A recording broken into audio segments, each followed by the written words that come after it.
Hey, what's up guys? This is a 2018 Honda Civic Si, and we have a code for P0035 as well as a P0034 and like P2565, something like that. Anyways, quick Google search on code P0035 revealed that the turbo solenoid bypass had an issue, and it's this plug right here that connects to this sensor. Connects to this sensor on the bottom right here. Anyways, so I guess it's a common issue on SIs and Type Rs as well. Basically manual cars, I believe, because of some vibration, this little wire, this green wire, will break sometimes.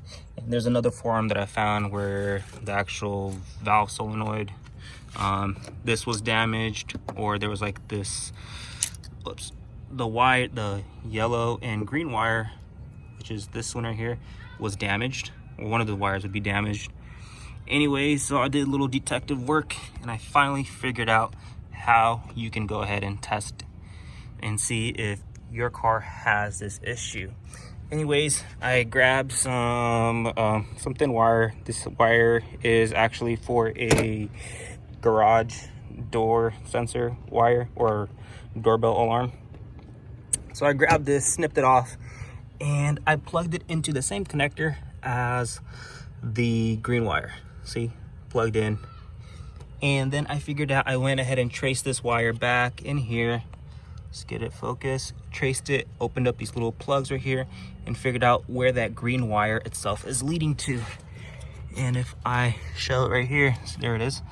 There's that green wire, and it leads down here and right into this harness, which then connects to the ECU module.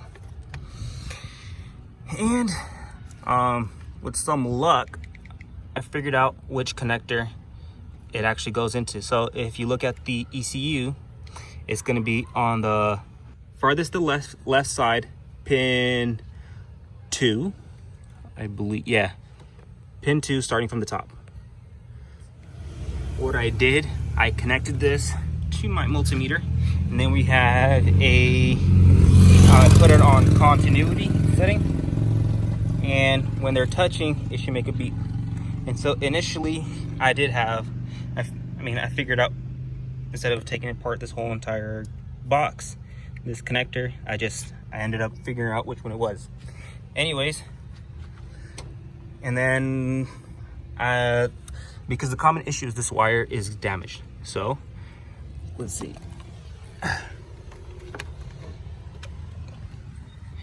And then it has a tiny little pinch right here. So whenever you go ahead and squeeze it together, you will make the there you go, hear that? That's because I'm making the continuity on it. But it is broken, so without it, there's no continuity, so that means there's a line. This wire itself has a break in it somewhere. So the solution that people have done is take apart this connector, or cut this right here and splice it together. What I'm gonna do is try to figure out how I'm gonna do that, and I'll go ahead and take you guys on the trip with me, and you will figure out, and you'll be able to solve this issue as well. All right, so let me go ahead and show you how to go ahead and remove this green wire out of this plug. So grab yourself a little flathead, or you can use your fingernail, and this little orange tip on here just pops right up. You stick your finger in here, or take a thin little flathead screwdriver, stick it in there, and this orange pin should come out all the way, just like that. I already kind of did it easy so that I can demonstrate it with one hand. And inside, I probably won't be able to zoom in that well, but there's a little plastic clip inside here that locks the actual pin in here, so it doesn't come out. Just grab yourself like a little tiny, this is what I used. Probably don't use something as thick as this. This is the only thing I had on me right now. Little flathead.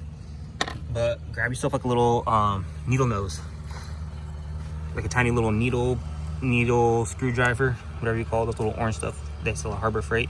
Stick it inside there, and then you should don't just yank yank on here, because it should come out pretty easily.